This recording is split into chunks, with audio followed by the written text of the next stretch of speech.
Selamat pagi pemirsa. Dunia berdecak kagum Aryani Nisma Putri atau dikenal Putri Aryani. Gadis berusia 17 tahun asal Indonesia berhasil memukau para juri di ajang pencarian bakat America's Got Talent 2023. Lewat karyanya yang berjudul Loneliness, Putri mampu menghipnotis penonton dan dewan juri. Keterbatasan Putri dalam penglihatan tidak membuatnya terbatas dalam berkarya. Faktanya Putri mampu menerobos keterbatasan lahiriah itu. Pemirsa, inilah editorial Media Indonesia edisi hari ini Senin 12 Juni 2023 dengan tema Momentum Besar Putri Aryani bersama saya Leonard Samosir. Dan Anda semua bisa ikut juga menyatakan pendapat Anda terkait editorial ini nanti pemirsa melalui nomor telepon 021 583 99 100. Dan pemirsa, pagi ini telah hadir bersama saya anggota Dewan Redaksi Media Group Ade Alawi. Kang Ade, selamat pagi. Pagi, Leo. Sehat-sehat, Kang? Alhamdulillah sehat. Kita bangga melihat prestasi anak muda Indonesia ini. Betul. Ya. Tapi sebelum kita bahas editorial bagaimana kita bisa melihat ada momentum besar Putri Aryani, kita lihat dulu Kang Ade dan pemirsa ada beberapa berita yang diperhatikan Media Indonesia. Yang pertama ini adalah headline Media Indonesia untuk hari ini. Anda bisa lihat di harian Anda pemirsa terkait dengan perguruan tinggi.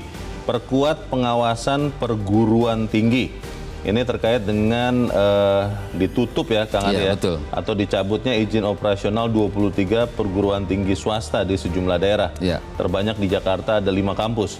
Ini pertanyaannya saya bingungnya begini Kang Ade. Akhirnya dicabut kan berarti izin pernah keluar. Iya, betul. Nah dari izin keluar sampai kemudian dicabut, sebetulnya apa yang terjadi dengan kampus-kampus ini sehingga akhirnya sempat beroperasi dan akhirnya ya dihentikan Kang Ade?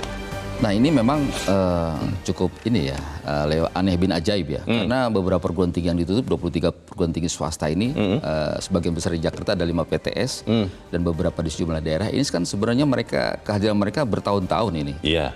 Artinya mereka tidak hanya hitungan bulan, tapi bertahun-tahun mereka bisa berdiri. Tidak ujuk-ujuk, tidak tiba-tiba begitu ya? Awalnya memang mereka ada yang hanya terdaftar seperti itu, tetapi dalam pembelajarannya mereka tidak mengikuti alur yang sebenarnya. Secara kurikulum, kemudian pembelajaran kehadirannya.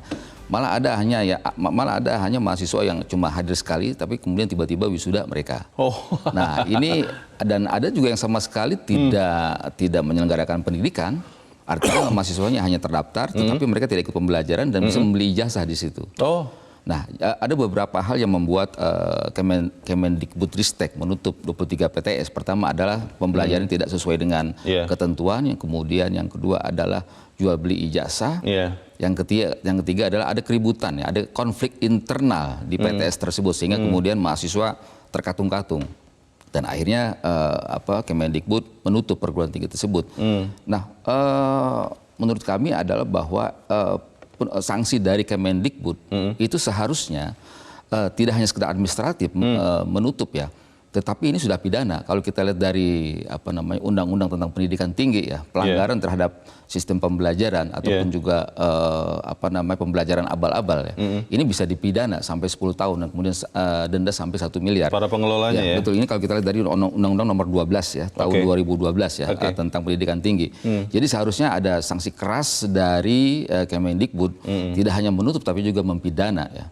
Dan juga yang paling penting adalah mahasiswa-mahasiswanya yang memang betul-betul ingin belajar secara sungguh-sungguh, ini harus dibantu ya, dialihkan kepada perguruan tinggi lain yang lebih kredibel. Dan satu lagi, salah satu penyebab dari penutupan PTS ini adalah melakukan penyimpangan terhadap beasiswa Kartu Indonesia Pintar yang seharusnya KIP ini untuk mahasiswa yang tidak mampu, tapi kemudian diberikan kepada mahasiswa yang mampu. Jadi alasan-alasan inilah yang membuat 23 kampus tersebut ditutup. Kita harapkan memang pengawasannya harusnya lebih ketat ya Kang Ade. Ya? Karena kalau kemudian sempat ada kegiatan belajar mengajar, walaupun mungkin fiktif, tapi kan itu harusnya dari awal sudah terdeteksi ya. Iya betul, dan harusnya Kemendikbud karena yang melakukan pengawasan harusnya tidak hanya sekedar menerima laporan secara tertulis, harus cek tapi harus cek ke lapangan, harus diverifikasi benar tidak nih laporan ini. Iya, secara periodik harus turun ke lapangan. Harus turun ke lapangan. Iya, dan diam-diam. Betul. Nanti kalau bilang-bilang,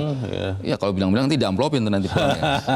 Belum tentu diamplopin. Belum tentu juga ya. Siapa tahu dibikin rekayasa bagaimana nanti ada kegiatan belajar mengajar. Baik, kita harapkan pengawasan di Kementerian Pendidikan lebih baik lagi supaya tidak usah sampai dicabut ya. Betul. Tapi dari awal memang tidak diberikan izin.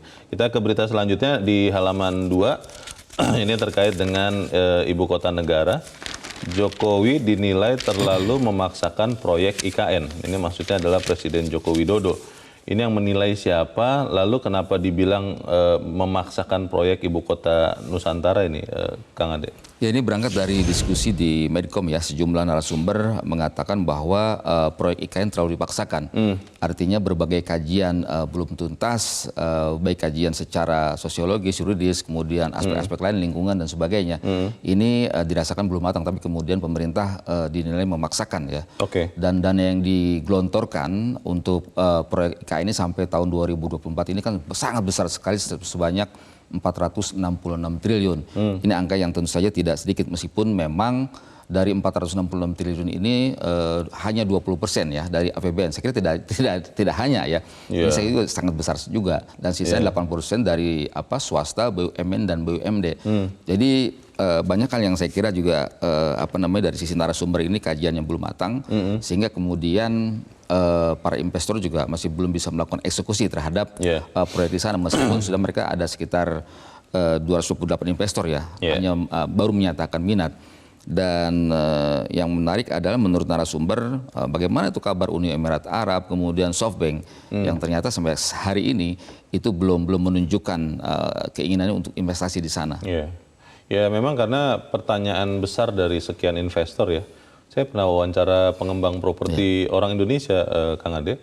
Mereka mempertanyakan adalah keberlanjutan dari proyek ini atau program ini, karena ini kan kita sebentar lagi ada pergantian pemerintahan. Apakah itu kemudian akan terus berlangsung? Mereka mengatakan ini bukan masalah investasi miliaran, ratusan miliar ini Pak Leo. Ini triliunan atau bahkan puluhan triliun. Dan itu harusnya kita ada kepastian. Waktu saya tanya, loh kan sudah ada undang-undangnya. Ya undang-undang itu kan bisa diadakan, bisa diubah, bahkan bisa dicabut, kata mereka begitu. Jadi ya sudah, kita ikuti saja seperti apa, bagaimana kelanjutan dari IKN ini. Semoga apa yang niatnya baik bisa dilaksanakan dengan baik, begitu ya Kang Ade ya. Betul. Kita ke berita selanjutnya di halaman 3. Ini terkait dengan pemilu 2024. Ada berita penuhi hak pilih kelompok marginal. Yang disebut dengan kelompok marginal ini apa nih Kang Ade? Kelompok marginal ini ada kelompok yang rentan ya, seperti orang yang sakit, kemudian juga disabilitas dan sebagainya. Ini ada kelompok-kelompok yang memang harus betul-betul diakomodasi ya dalam pemilu kita. Dan Komnas HAM meluncurkan tagline kemarin itu bahwa pemilu 2024 harus pemilu yang ramah HAM. Artinya tidak semata-mata kelompok yang memang kuat gitu, mayoritas, tetapi juga kelompok yang minoritas terpinggirkan juga harus diakomodasi. Sehingga kemudian partisipasi publik betul-betul diperoleh ya. Tidak saja kelompok yang kebanyakan, tapi juga kelompok-kelompok lain yang selama ini mungkin terkesampingkan. Ini harus betul-betul dilibatkan ya dalam proses politik pesta demokrasi 2024 nanti. Ini kalau di dalam berita dikatakan termasuk misalnya kalau yang pada hari H pada tanggal 14 Februari itu sedang dirawat di rumah sakit ya Kang Ade ya. Itu tetap harus diupayakan untuk bisa menggunakan hak pilihnya. Ya harapan kita sih ini benar-benar bisa terjadi ya. Karena kalau tidak nanti kita juga mempertanyakan legitimasi dari pemilu itu kan, ketika kelompok marginal tidak bisa menggunakan hak pilihnya. Ya betul Leo, karena salah satu indikator dari pemilu berkualitas adalah apabila tingkat partisipasi publik ya dalam memilih itu sangat tinggi. Gitu. Itu menentukan kualitas demokrasi juga. Baik, kita harapkan ada perhatian lebih kepada kelompok marginal ini. Kita ke editorial pemirsa. Pada pagi ini diberi judul Momentum Besar Putri Aryani. Ini sesuatu yang menggembirakan memang Kang Ade ya. Ketika saya terus terang tidak melihat kondisi dari Putri sih. Saya hanya melihat bahwa ketika dia bernyanyi di ajang America's Got Talent dan bagus, dan juri-juri dan para audiens yang ada di studio itu benar-benar menyukainya, itu kan artinya ada prestasinya yang apapun keadaannya. Tetapi kan memang kita harus akui juga bahwa Putri Aryani adalah termasuk kaum disabilitas. Apakah memang dari kemenangan atau mendapat golden buzzer itu ada sesuatu yang bisa dibawa ke Indonesia? Atau memang itu hanya sekedar acara America's Got Talent, kita gembira, dan berhenti di situ. Bagaimana Kang Ade? Ya, kehadiran Putri Aryani di America's Got Talent ini tidak hanya sekedar menyenangkan panggung di sana ya, panggung kompetisi pencarian bakat, tetapi kehadiran Putri Aryani kemudian juga memenangkan kejuaraan di sana ya, pencarian bakat di sana, ini bisa menginspirasi bangsa ini ya, bisa menginspirasi anak-anak muda Indonesia, khususnya kaum disabilitas. Nah, ini kita melihat bahwa ini adalah momentum ya. Artinya siapapun bisa berprestasi meskipun mengalami keterbatasan secara fisik, secara lahiriah, tapi siapapun bisa tampil terbaik gitu. Sampai pentas dunia. Dan ini dibuktikan oleh Putri Aryani. Nah, oleh karena itu kita harus melihat bagaimana sih kondisi disabilitas kita di tanah air ini. Kalau kita lihat dari indeks ya inklusivitas global tahun 2020, Indonesia masih rendah sekali posisinya di 125 urutan 125 negara ya. Dan ini 125 ya dari sekian negara. Ini posisi Indonesia, artinya nah indeks inklusivitas ini diantaranya adalah bagaimana akomodasi terhadap kaum disabilitas ya. Dan perempuan dan sebagainya. Nah, ini menunjukkan bahwa Indonesia ini masih banyak kekurangan ya dalam hal inklusivitas pembangunan. Nah, ini saya kira harus kita koreksi. Kemudian yang lain adalah mengenai kalau kita lihat dari peraturan daerah, ini baru 22% ya daerah-daerah yang mengakomodasi kaum disabilitas. Artinya bahwa kehadiran Putri Aryani, prestasi dia yang sampai mendunia ini diharapkan bisa satu menginspirasi, kemudian yang kedua kita harus melihat bagaimana kondisi disabilitas kita ini. Putri Aryani adalah anak yang beruntung karena ekonomi keluarganya juga berada, pendidikannya bermutu. Tapi sebagian besar menurut Komnas Disabilitas, sebagian besar kalangan kaum disabilitas ini adalah kaum yang terpinggirkan ya, terkesampingkan ya dari perencanaan pembangunan dan implementasi pembangunan. Pertanyaan besarnya kan itu Kang Ade, apakah kemudian diperolehnya Golden Buzzer oleh Putri Aryani di America's Got Talent benar-benar bisa menjadi momentum penggerak perbaikan kondisi kaum disabilitas di Indonesia. Itu akan kita bahas dan pemirsa, inilah editorial Media Indonesia untuk hari ini Senin 12 Juni 2023, momentum besar Putri Aryani.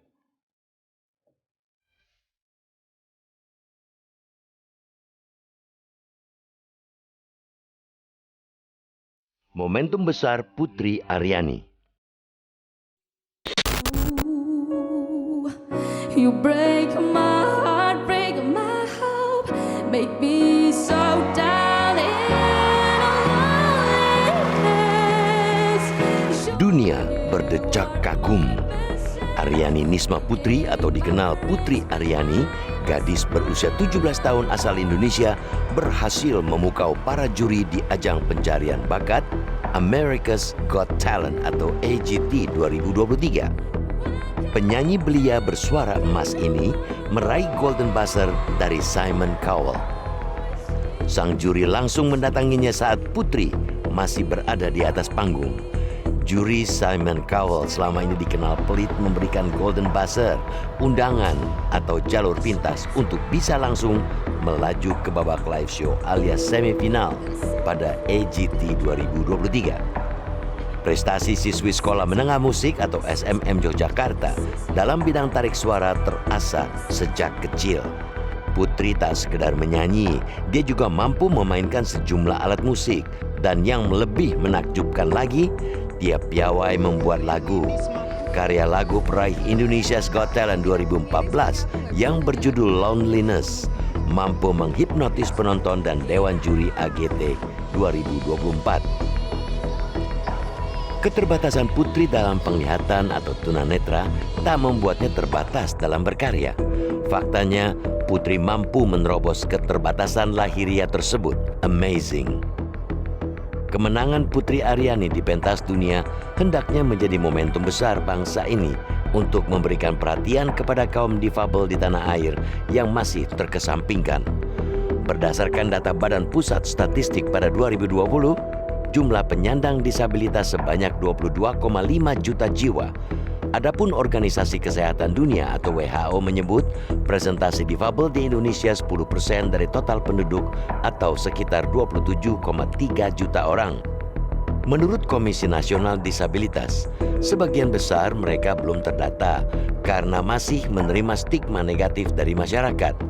Akibatnya, sebagian warga menyembunyikan anggota keluarganya yang memiliki keterbatasan fisik, intelektual, mental, dan atau sensorik tersebut. Tak hanya stigma negatif yang membatasi mereka, kondisi geografis di mana penyandang disabilitas tinggal yang sulit dijangkau menyebabkan mereka tidak terdata. Kondisi ini menyebabkan mereka tidak memiliki dokumen kependudukan seperti kartu tanda penduduk atau KTP dan kartu keluarga atau KK. Tanpa dokumen kependudukan tersebut, mereka tidak bisa mendaftar anggota BPJS Kesehatan. Selain itu, tanpa dokumen kependudukan, anak-anak difabel ini tidak memiliki nomor induk kependudukan untuk didaftarkan ke sistem pendataan nasional, data pokok pendidikan. Meskipun Indonesia telah meratifikasi Konvensi Perserikatan Bangsa-Bangsa tentang hak-hak penyandang disabilitas atau Convention on the Rights of Persons with Disabilities atau CRPD pada 2011 dan mengesahkan Undang-Undang Nomor 8 Tahun 2016 tentang penyandang disabilitas, kelompok difabel masih terpinggirkan dalam rancangan dan implementasi pembangunan nasional. Data per Desember 2022 menunjukkan dari 514 kabupaten kota di Indonesia, baru 112 atau sebanyak 22% yang memiliki peraturan daerah tentang penyandang disabilitas. Berdasarkan Indeks Inklusivitas Global 2020, Indonesia masih berada pada urutan 125 dalam pelaksanaan pembangunan inklusif. Di antara negara-negara ASEAN, peringkat Indonesia masih di bawah Filipina, Vietnam, Singapura, dan Thailand, namun masih di atas Malaysia dan Myanmar. Indeks inklusivitas adalah ukuran holistik dari pembangunan inklusif yang berfokus pada kesetaraan ras, etnis, agama, gender, dan disabilitas. Dalam dunia kerja, penyandang disabilitas masih belum bisa diakomodasi sepenuhnya.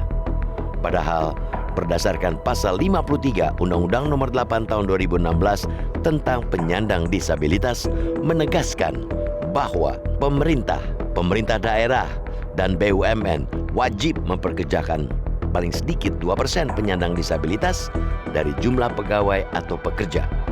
Sementara perusahaan swasta wajib mempekerjakan paling sedikit 1% penyandang disabilitas dari jumlah pegawai atau pekerja. Kemenangan Putri Aryani di pentas dunia menyadarkan kita bahwa banyak anak bangsa yang memiliki potensi. Penyanyi berbakat kelahiran Riau ini beruntung memiliki keluarga yang memiliki akses kepada pendidikan yang bermutu. Sementara masih banyak penyandang disabilitas lainnya hidup di bawah garis kemiskinan. Karena itu, negara harus hadir seutuhnya dalam memperjuangkan kehidupan mereka.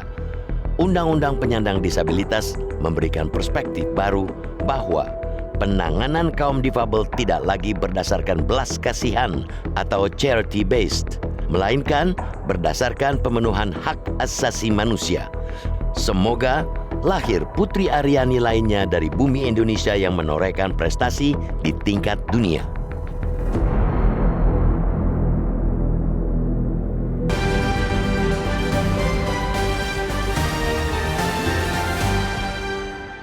Di bagian berikut Anda bisa ikut menyatakan pendapat Anda. Pemirsa, untuk saat ini tetaplah bersama kami.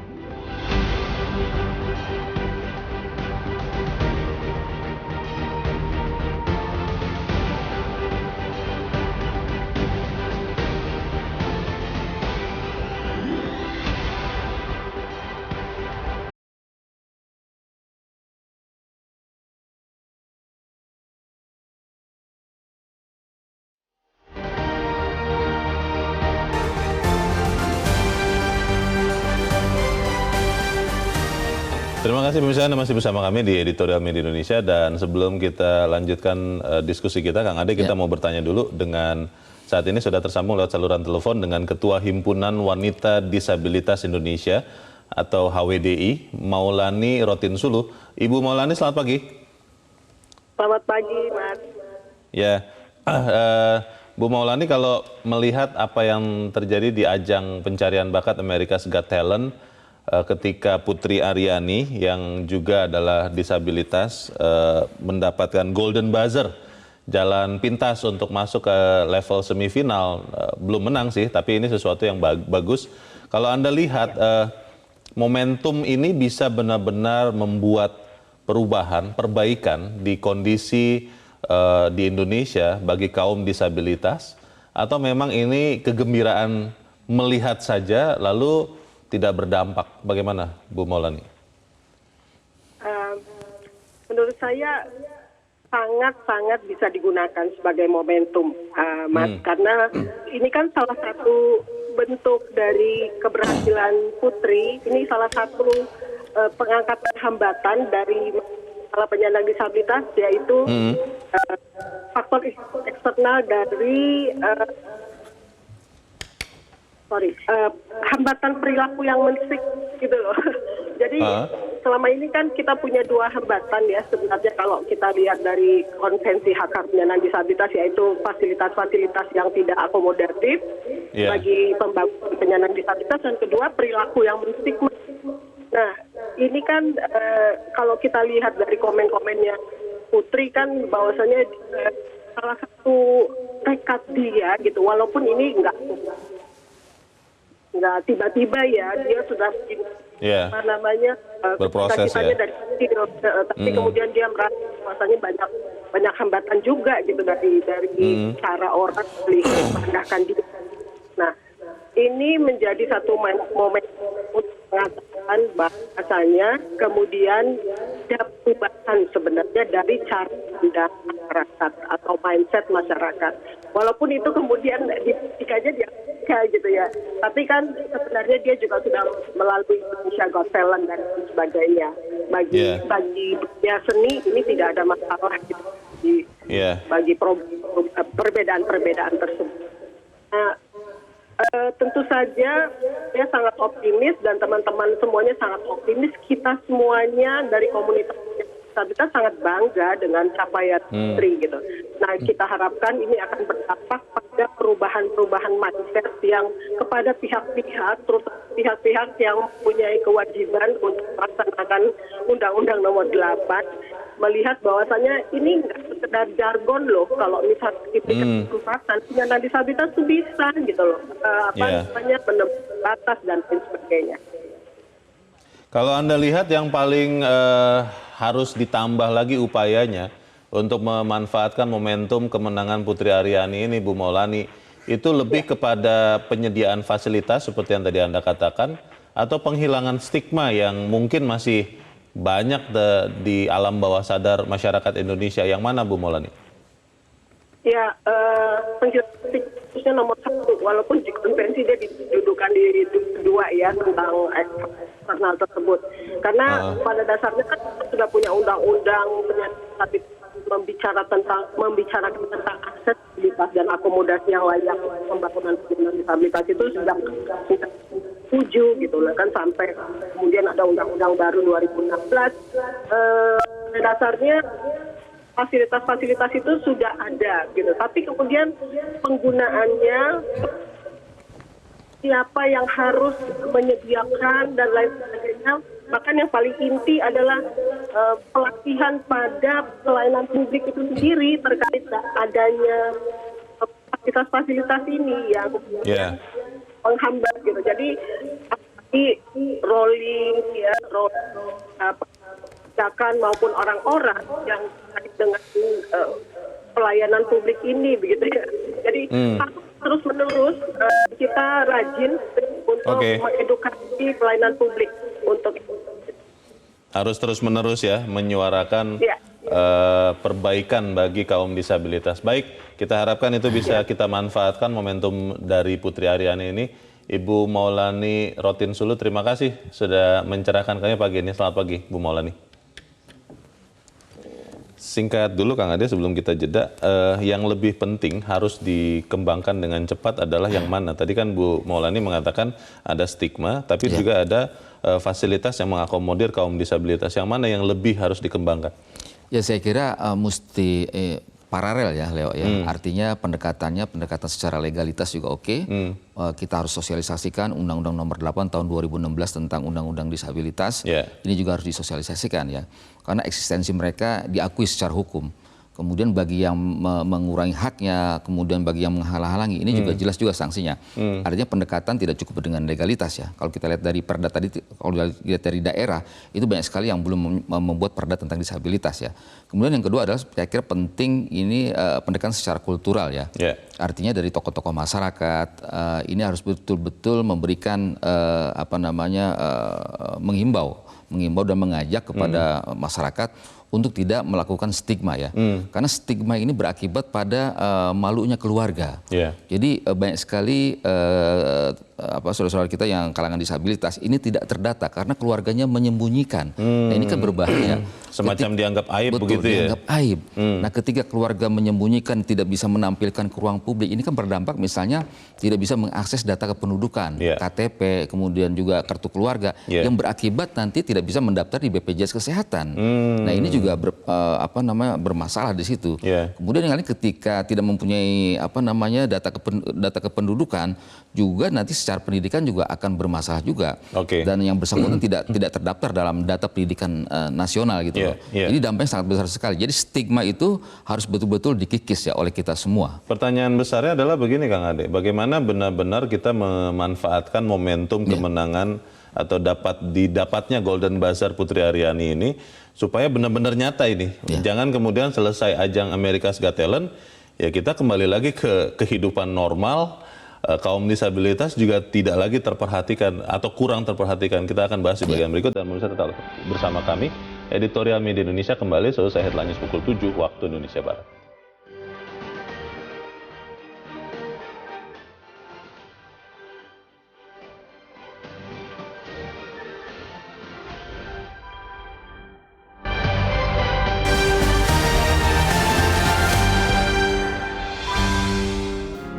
Media Indonesia mengajak Anda untuk mengakses fitur premium e-paper. Dengan sajian konten berbasis intelektual dan meneguhkan kebangsaan, Media Indonesia tampil dengan lebih dinamis melalui e-paper Media Indonesia yang dapat Anda akses kapan saja, di mana saja. Caranya mudah, download aplikasi Media Indonesia di Android atau ketik link e-paper.mediaindonesia.com atau bisa scan QR Code pada layar kaca Anda. Klik tab e-paper di bagian samping layar tablet Anda. Daftarkan data diri, serta pilih paket berlangganan e-paper Media Indonesia sesuai dengan kebutuhan Anda. Nikmati juga bonus spesial tambahan 4 halaman rubrik fokus setiap hari. Semua bisa Anda dapatkan hanya di e-paper Media Indonesia. Untuk informasi lebih lanjut, hubungi customer service di nomor 0811 1201 2018 atau kunjungi media sosial @Media Indonesia. Media Indonesia, referensi bangsa. Terima kasih pemirsa, masih bersama kami di Editorial Media Indonesia dan sekarang waktunya kita Kang Ade untuk mendengarkan juga pendapat dari pemirsa Metro TV. Kita sudah terhubung saat ini dengan pemirsa Metro TV di Jakarta. Ada Ibu Ong Mei Hua. Ibu Ong, selamat pagi. Selamat pagi Bang Leo, selamat pagi Kang Ade. Assalamualaikum warahmatullahi wabarakatuh. Waalaikumsalam warahmatullahi wabarakatuh. Bagaimana Ibu Ong terkait dengan momentum besar Putri Aryani, kalau menurut Ibu, apakah kemudian ini bisa membawa perbaikan bagi kondisi untuk saudara-saudara kita kaum disabilitas, atau ini mungkin hanya kegembiraan sesaat, nanti ajang America's Got Talent-nya selesai, kita lupa lagi. Bagaimana Bu Ong? Iya, insya Allah dengan bangga seorang ibu, seorang anak bangsa kita, Ananda Putri Aryani bisa masuk dalam final dalam memukau juri yang ada di America Buzzer. Mungkin nanti akan bisa membawa nama baik para disabilitas yang kekurangan fisik. Kita tidak boleh meremeh Bang Leo, karena bagaimana disabilitas ini mempunyai keahlian dan mempunyai kecerdasan Bang. Karena dia bisa memainkan alat musik, tidak hanya dengan suaranya yang emas. Jadi mudah-mudahan nanti setelah Putri Aryani menjadi masuk dalam final, bisa membawa nama bangsa ini menang lebih, ya? Iya, lebih lebih dihargai lah Bang, karena disabilitas ini orang menganggap enteng Bang Leo, karena cacat mental. Tidak ada Bang Leo, tidak ada satu orang pun yang Allah berikan cacat mental, tapi dengan kebanggaan, dengan kemampuan, dia bisa memainkan alat musik. Dan jangan lupa Bang Leo, dia kan sekolah musik ada di Jogja, sehingga bisa membawa nama harum Indonesia di kancah Amerika dengan Amerika Buster. Mudah-mudahan aja muncul anak-anak Indonesia dengan bakat yang menyanyi dan kepintaran. Jangan menganggap enteng Bang Leo, karena cacat untuk menjadi PNS saja mungkin mereka tersisih Bang. Nah, inilah saatnya pemerintah juga membina dengan disabilitas ini mereka bisa diterima sebagai anak bangsa Indonesia. Gitu aja. Assalamualaikum warahmatullahi wabarakatuh. Waalaikumsalam warahmatullahi wabarakatuh. Terima kasih Ibu Ong Mehwa di Jakarta untuk pendapat Ibu. Selamat pagi Bu. Di belakang Ibu Ong ada Pak Amrosi di Magelang, Jawa Tengah. Pak Amrosi, selamat pagi. Selamat pagi Bang Leo, selamat pagi Metro TV. Selamat pagi Pak Amrosi. Bagaimana Pak pendapat Anda Pak? Silakan Pak. Ya, pertama-tama saya sangat apresiasi ya. Artinya ini Mbak Aryani bisa terbukti di mata dunia lah. Jadi untuk penyandang seperti cacat seperti Aryani itu jangan patah semangat. Yang kedua, pemerintah memang harus memikirkan ya. Kalau di dalam UUD 45 itu kan ada pasal yang berbunyi fakir miskin dan anak-anak terlantar dipelihara oleh negara. Tapi narasi-narasi pasal yang mengatakan penyandang disabilitas belum ada. Nah, ini perlu dipikirkan. Yang ketiga, apresiasi juga kepada Sekolah Menengah Kesenian Yogyakarta. Setidak-tidaknya pasti ikut berperan untuk Aryani menuju ke Amerika ini, ke tingkat dunia. Baik bimbingan, arahan, apalagi itu sekolah kesenian, sekolah menengah musik ya, kesenian ya.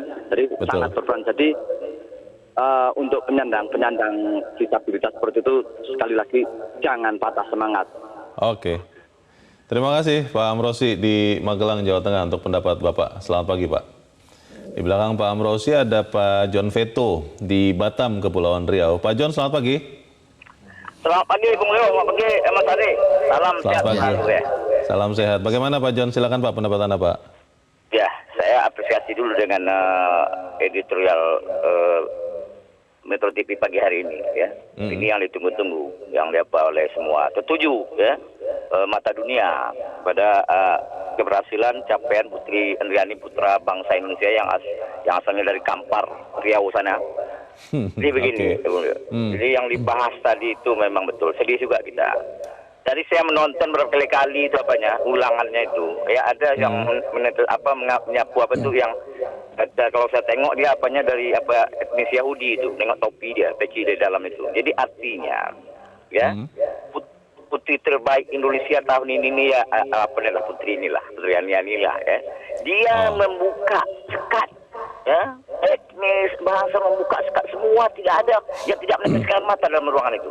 Dengan apa deh? Dengan bangganya. Yang lebih hebatnya lagi, dia menciptakan lagu sendiri, itu lagu dia sendiri itu. Pakai itu Simon Cowell itu kan paling pelik itu. Tengah-tengah dia. Cuma kita ingatkan lagi Bung Leo, ini kalau saya tengok ini udah banyak ini di tahun politik. Jangan anak kita ini nanti ditarik sana ditarik sini dengan kepentingan politik. Dimanfaatkan gitu ya. Dimanfaatkan. Jadi lelah ini anak. Jadi ini kita saya sabar ya. Sabar, bangga betul. Mudah-mudahan ini terbuka nih ketua pemerintah ini. Ya. Mengelola ini dengan yang baik kaum disabilitas ini. Ya. Itu aja. Terima kasih banyak. Terima kasih Pak John Veto di Batam, Kepulauan Riau. Selamat pagi Pak. Kang Ade, pertanyaan besarnya kan begitu. Ini kan memang ajang America's Got Talent-nya belum selesai. Iya, betul. Baru akan masuk ke level semifinal. Dan Putri Aryani mendapatkan tiket emas dari Simon Cowell karena akhirnya itu tidak perlu melewati tahapan-tahapan saringan berikut, langsung ke semifinal. Katakanlah apapun hasilnya, apakah kemudian benar-benar momentum ini benar-benar bisa membuat perubahan di Indonesia, atau seperti konon katanya stigma orang Indonesia gampang lupa, begitu peristiwa America's Got Talent selesai, ya kita juga lupa juga. Bagaimana Kang Ade? Ya, kehadiran dari Putri Aryani ya di America's Got Talent ini bisa menginspirasi semua orang, terutama pemerintah ya. Pemerintah saya kira harus terketuk hatinya, bagaimana kalangan disabilitas ini masih terpinggirkan ya. Tadi saya katakan bahwa posisi Indonesia 125 dari sejumlah negara dari sisi inklusivitas global ya, ada penelitian seperti itu. Dan Indonesia belum menerapkan, setidaknya masih menuju ke arah sana ya. Bagaimana menerapkan pembangunan secara inklusif ya, artinya pembangunan untuk semua, termasuk bagaimana mengakomodasi kalangan disabilitas. Kita memang mempunyai ketentuan yang mengafirmasi bagaimana kalangan disabilitas ini bisa bekerja. Di dalam pasal 53 Undang-Undang Nomor 8 Tahun 2016 tentang disabilitas itu memang ada kewajiban bagaimana Pemda, kemudian juga pemerintah pusat, kementerian dan lembaga ini mempekerjakan mereka. Jadi ada jatah 2%. 2% dari seluruh karyawan adalah kaum disabilitas. Ya, kemudian misalnya di pasal yang sama, untuk swasta misalnya itu ada ketentuan 1% ya dari jumlah karyawan atau pegawai di perusahaan tersebut. Dan ini belum nampak ya. Banyak sekali pengaduan ke Komnas HAM ya. Mereka yang sudah lulus tes di BUMN tiba-tiba kemudian dibatalkan, diganti sama yang abilitas misalnya. Karena disabilitas. Karena disabilitas diketahui di kemudian hari secara fisik kakinya ada keterbatasan. Nah, ini kan bentuk diskriminasi. Jadi semangat kita adalah bagaimana momentum Putri Aryani kita melihat kembali gitu. Kita melihat kembali apa yang terjadi. Apa yang terjadi di kalangan disabilitas yang masih terpinggirkan. Fakta-fakta masih ada, misalnya secara kalau kita lihat misalnya guiding block di jalan-jalan. Itu juga sangat tidak ramah. Itu untuk untuk tunanetra atau buta ya? Untuk yang buta. Jadi misalnya mereka menggunakan kursi roda. Ini kan ketika misalnya kalau kita lihat kan ada tiang-tiang kecil gitu kan. Yang maksudnya adalah agar motor itu tidak melewati itu. Karena motor di Jabodetabek ini sering naik ke trotoar. Mengalahkan pejalan kaki, apalagi kaum disabilitas. Nah, ini kan merepotkan juga kalau misalnya menggunakan kursi roda kan harus minggir-minggir seperti itu. Dan ini gangguan-gangguan semacam itu masih kita lihat. Kemudian misalnya guiding block di tengah-tengahnya ada pohon. Nah, ini juga sama juga bermasalah. Dan banyak sekali misalnya guiding block kemudian jadi tempat penjualan pecel lele misalnya. Nah, ini bagaimana dari masyarakat sendiri harus menghargai apa makna dari guiding block itu. Artinya bahwa saudara kita yang mengalami keterbatasan dalam penglihatan ini harus dihargai. Jangan-jangan banyak juga kita yang tidak mengerti itu apa sih gunanya guiding block, itu apa gitu ya? Titik itu, besi-besi itu. Ini kan berarti sosialisasi atau keberpihakannya kurang. Saya jadi ingat lagi Kang Ade bahwa sekian waktu yang lalu kan kita penyelenggara Asian Games. Lalu setelah itu juga ada Asian Paralympic Games. Saya ingat tuh ketika Asian Games yang menang itu langsung dapat bonus begitu rupa. Asian Para Games itu sempat dibicarakan banyak orang karena tidak sebanyak hadiah atau bonus untuk atlet Asian Games-nya. Baru kemudian akhirnya ada juga. Nah, pertanyaan mendasarnya begini. Apakah kemudian saudara-saudara disabilitas kita yang ternyata kalau melihat editorial jumlahnya banyak loh itu, 10% kurang lebih menurut WHO, itu memang hanya menjadi pelengkap saja. Ketika siapapun membuat program atau mau membangun, itu kaum disabilitas itu kalau masih ada sisa anggaran nih, misalnya begitu, atau memang kita sudah prioritaskan mereka di bagian perencanaan dari awal. Bagaimana Kang? Kalau kita lihat dari konstitusi kita ya Undang-Undang 45, ini pemerintah berkewajiban ya untuk melindungi seluruh tumpah darah, melindungi seluruh warga negara Indonesia. Seluruh warga negara Indonesia. Tidak ada penjelasan abilitas atau disabilitas. Jadi semuanya harus dilindungi oleh negara. Artinya bahwa seluruhnya harus memberikan penghormatan, memberikan penghargaan dan pemenuhan hak asasi manusia. Yang menarik Leo dari Undang-Undang Nomor 8 Tahun 2016 ini ada beda perspektif ya. Kalau dulu misalnya pendekatannya pada belas kasihan ya, charity base, tetapi pada undang-undang yang baru ini Undang-Undang Nomor 8 Tahun 2016 itu jelas bahwa misinya adalah, perspektifnya adalah pemenuhan hak asasi manusia, hak untuk sekolah, hak bekerja, hak hidup, hak kesehatan dan sebagainya. Ini sekian hak kemudian diakomodasi, dan di situ juga ada sanksi hukum. Artinya bahwa kita harus sama nih, perspektifnya harus sama melihat kalangan disabilitas. Jangan lagi karena kasihan kita bantu, tetapi mereka mempunyai hak yang sama, berikanlah hak itu. Gitu. Baik, bagaimana persisnya kita bisa berharap ada perubahan karena momentum Putri Aryani ini akan kita bahas di bagian berikut. Kang Ade dan Mirsa tetap bersama kami, Editorial Media Indonesia segera kembali.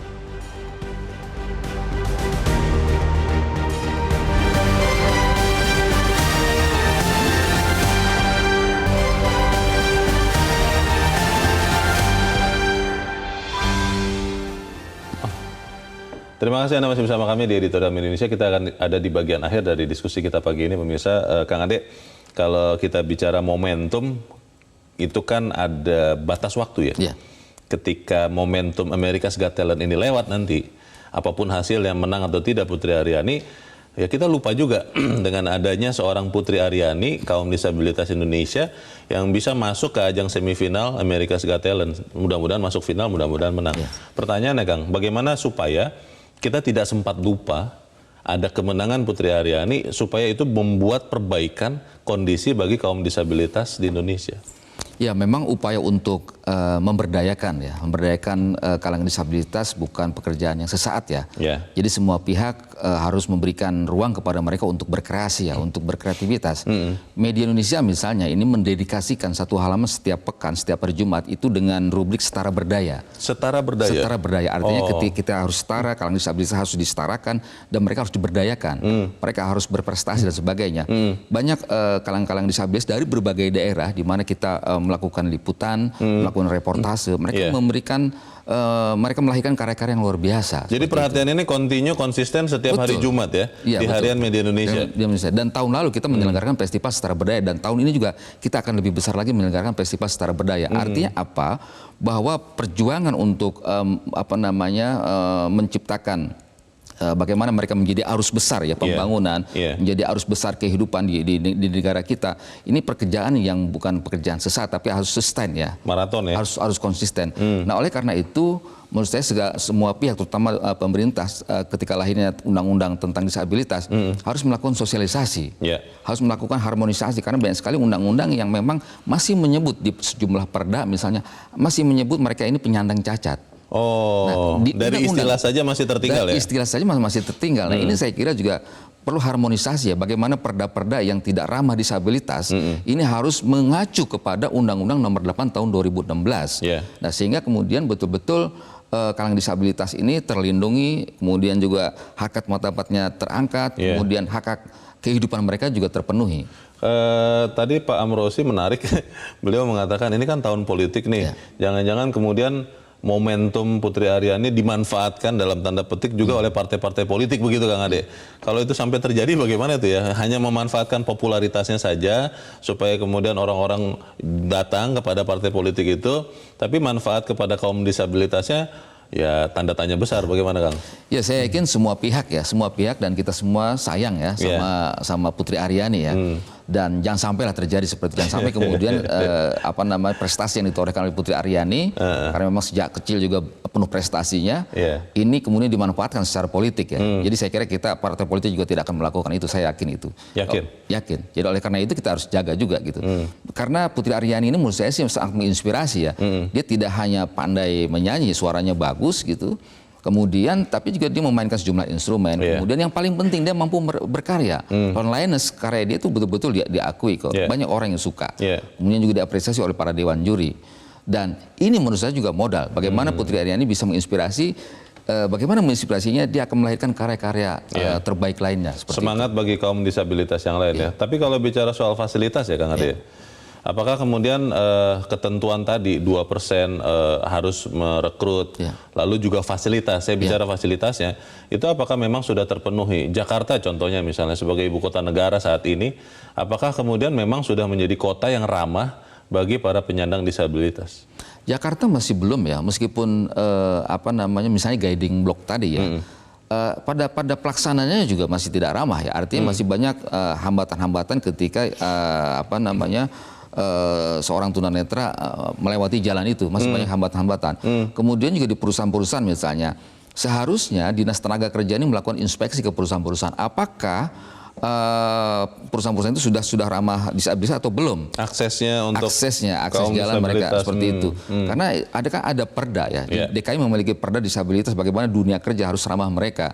Dan jika tidak ramah, sebenarnya kalau kita lihat dari undang-undang atau peraturan pemerintah itu jelas juga sanksinya. Oh, ada sanksinya. Jika di perusahaan itu tidak ramah pada disabilitas, itu ada sanksi administratif juga. Mulai teguran tertulis, kemudian sampai pencabutan atau pembekuan atau penutupan perusahaan tersebut sampai pada segitunya sanksi administratif dalam berbagai ketentuan yang ada. Kita harapkan bahwa lolosnya Putri Aryani ke semifinal America's Got Talent tahun ini benar-benar bisa menjadi momentum yang memperbaiki keadaan bagi kaum disabilitas yang lain. Kang Ade Alawi, terima kasih sudah hadir tempat ini. Selamat pagi. Selamat pagi.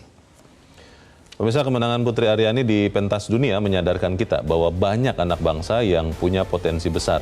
Karena itu negara harus hadir seutuhnya untuk memperjuangkan kehidupan mereka. Undang-Undang Penyandang Disabilitas diharapkan bisa memberikan pandangan baru bahwa penanganan kaum difabel tidak lagi berdasarkan belas kasihan, namun berdasarkan pemenuhan hak asasi manusia.